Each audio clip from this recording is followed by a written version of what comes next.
Exactement. Ok. Salut, moi c'est Émilie, je suis technicienne en salle d'opération et je travaille à l'hôpital de Nyon. Le technicien en salle d'opération est le professionnel de santé qui prépare le matériel pour les interventions chirurgicales, qui veille au bien-être du patient pendant son séjour au bloc opératoire, qui assiste les chirurgiens pendant les interventions chirurgicales et qui veille au respect des règles d'hygiène et d'asepsie. Le milieu du bloc opératoire m'a toujours attiré de fait que ce soit un milieu hyper spécialisé. Le fait de pouvoir assister à des interventions chirurgicales uniques, de pouvoir travailler en étroite collaboration avec les chirurgiens et puis d'avoir des journées qui se ressemblent jamais.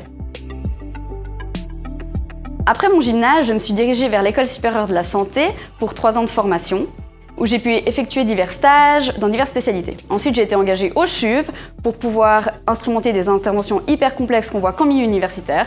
Et là, ça fait 3 ans et demi que je travaille au GOL, donc à l'hôpital de Nyon, en tant que formatrice pour les élèves TSO, mais également pour assurer la formation continue. C'est une atmosphère qui est vraiment spécifique. Le bloc, c'est un milieu qui est fermé où travaillent ensemble plusieurs corps de métier pour la bonne prise en charge des patients qui viennent se faire opérer pour des interventions plus ou moins complexes. Ainsi, des moments de stress, de concentration, mais parfois même aussi de détente, voire même d'humour se mélangent. Et c'est le propre du TSO de savoir s'adapter à toutes ces situations différentes.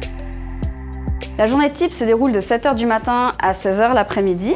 La journée commence avec un colloque d'équipe où sont cités le matériel spécifique et les spécificités liées au dossier médical des patients.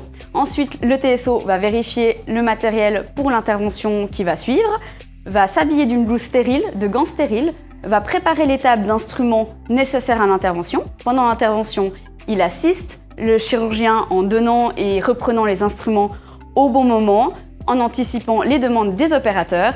À la fin de l'intervention, le TSO signe les divers documents de traçabilité liés à l'intervention, notamment le compte de compresse, car c'est de la responsabilité du TSO. Et finalement, il amène son matériel souillé à la stérilisation et repart se préparer pour l'intervention suivante. La gestion du stress se gagne surtout avec l'expérience, mais il faut connaître son anatomie, ses techniques chirurgicales et faire des transferts de connaissances pour ne pas se trouver démuni.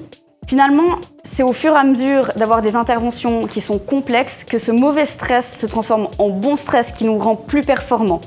C'est cette montée d'adrénaline aussi que j'aime dans ce métier. Le temps passe hyper vite et je m'épanouis vraiment dans ce métier que j'ai choisi. Le fait de pouvoir assister à des interventions uniques, de pouvoir travailler en équipe et d'avoir des perspectives d'avenir qui sont larges. Le métier de TSO, il est en constante évolution de par les nouvelles technologies. Il y a sans cesse des nouvelles techniques chirurgicales, des nouveaux dispositifs médicaux. Et le TSO doit accueillir ces changements, se former constamment et en fait rester curieux et enthousiaste en tout temps.